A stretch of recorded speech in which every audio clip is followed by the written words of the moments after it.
Being politically correct, or PC, is what many people strive for. But is there a limit to what political correctness can and should achieve? Over the course of my lifetime, I have been to many different countries, and I have seen poverty and riches in many of those countries. However, I have not been in the military. I have not experienced the hardship of combat or war or the sorrow that can come with it. However, I am going to try and explain where I believe political correctness should not be used in the military. In cases of terrorism, women in the military, and religion in the military. Alright, first off, in cases of terrorism, I'm going to begin with a quote from Rusin of the Middle East Quarterly. Political correctness can kill. This is very straightforward.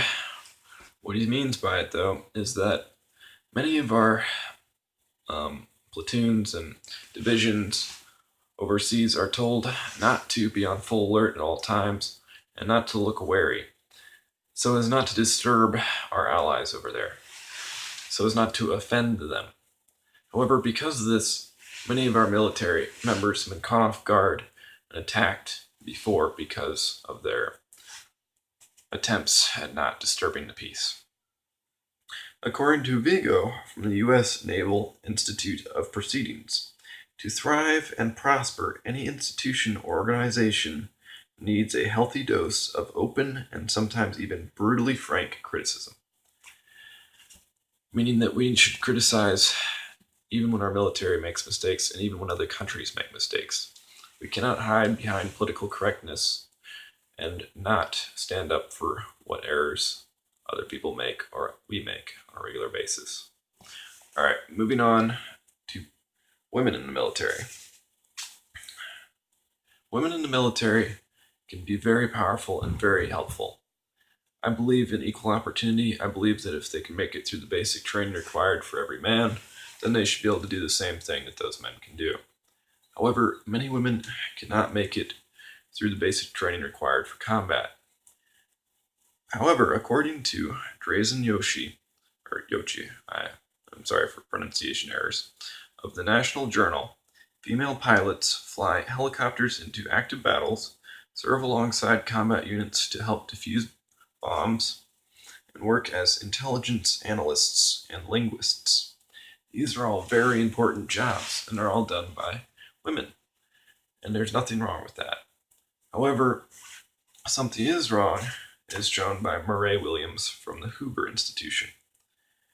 To rectify that situation, the Army created a much easier basic training that contained little of the demanding physical preparation required for combat and minimized basic needs such as marksmanship.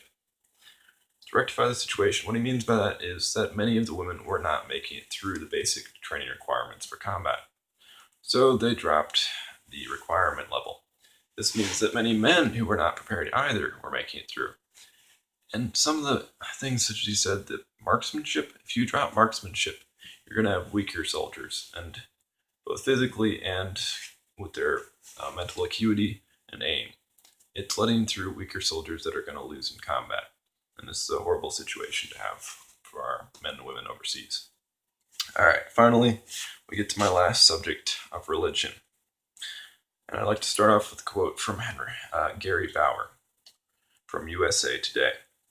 The Pentagon later issued a clarification explaining that soldiers may talk about their faith, but that witnessing to fellow soldiers will not be tolerated and may be grounds for prosecution under military law.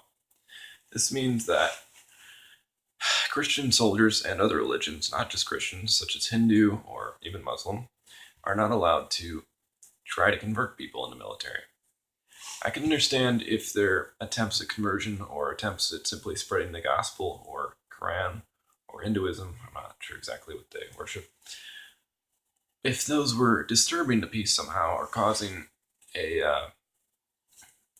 mistake among the group, I can understand how that could lead to issues.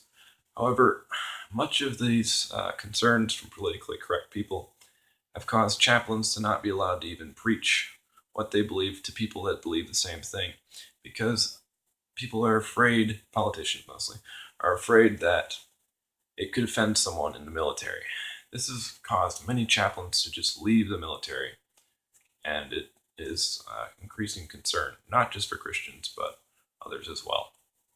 All right. So, having explained to you the issues with terrorism, women in the military, and religion in the military, I hope you can see how politically correct things can go too far. How trying to be polite to everyone often hurts everyone. And in order to change this, we all need to progress and make small steps as individuals towards a greater future. Yes, be polite to people, but no, not when it hurts yourself and others, and not when it infringes on your own rights. Thank you, and have a good day.